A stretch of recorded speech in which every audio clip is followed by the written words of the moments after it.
미국에서 16번째로 큰 은행, 실리콘밸리 은행이 뱅크런으로 문을 닫았습니다. 그 배경과 은행 시스템에 미치는 영향, 그리고 이번 사태가 국내외 금융시장에 어떤 의미를 갖는지 살펴보겠습니다. SVB 사태는 단순히 은행 경영의 문제가 아니라 금리 상승과 장부가 평가가 유발하는 리스크를 종합적으로 보여주는 사태라고 볼 수 있습니다. 지금 나오는 그래프는 실리콘밸리 은행의 자산과 부채가 지난 몇 년 동안 어떻게 바뀌어 왔는지를 보여줍니다. 먼저 자산을 보면 2021년에 총 자산이 급증하는 모습을 볼 수 있는데요. 만기 보유 증권의 비중이 46.5%로 급격하게 늘어났습니다. 해당 만기 보유 증권의 대부분은 채권이라고 할 수 있습니다. 부채 역시 2021년 급증했습니다. 예금 위주로 늘어났고 2022년에는 재차 감소하는 모습을 보였습니다. 요약해보면 실리콘밸리 은행은 팬데믹 이후 유동성이 풍부한 상황에서 자산과 부채 사이즈를 동시에 키웠지만 자산은 대출보다 채권 위주로 늘렸던 상태라고 볼 수 있습니다. SVB의 실패 요인을 살펴보면 SVB는 부채, 즉 예금 혹은 수신 기반이 테크와 헬스케어 기업 고객들로 집중돼 불안정한 구조를 갖고 있었습니다. 대부분 주 고객들이 성장 산업이었고 자산도 마찬가지로 한쪽으로 쏠려져 있는 자금들이 대부분이었기 때문에 포트폴리오가 분산되어 있지 않았던 것이죠. 이런 재무 구조를 가진 상태에서 작년부터 미국 연준이 급격하게 긴축으로 돌아서고 시장 금리도 급등하자 통화정책의 파급 효과가 시차를 두고 경제 곳곳에 나타나며 금융시장에 적신호가 켜진 겁니다.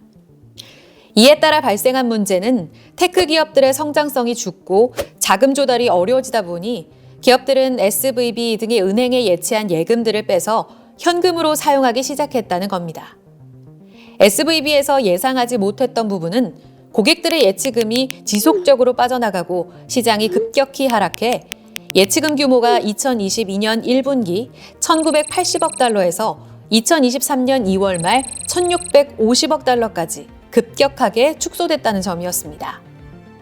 SVB는 예치금 감소에 따라 지난주 210억 달러 규모의 매도 가능 증권을 먼저 매도한 후 유상증자에 나서려고 계획했으나 SVB의 캐피털 포지션과 미실현 손익에 대한 공포로 뱅크런이 발생했습니다. 다행히도 한국 시간 13일 오전 8시 기준 연준은 실리콘밸리 은행의 예금자에게 25만 달러 한도를 불문하고 모두 예금보험을 적용해주기로 했습니다. 빠른 기준금리 인상과 경기 침체 등으로 이미 어려운 스타트업이 예금한 돈까지 잃게 될 위기에 처하자 미국 정부가 나서서 스타트업 생태계를 보호한 조치로 풀이되는데요. 이에 따라 시스템 리스크로 번질 우려는 크지 않다고 볼 수 있습니다. SVB 사태 발생에 따라 시장에서 가장 크게 관심을 뒀던 첫 번째는 과연 이 사태가 다른 은행으로 번지지 않을까 하는 우려가 있었기 때문입니다.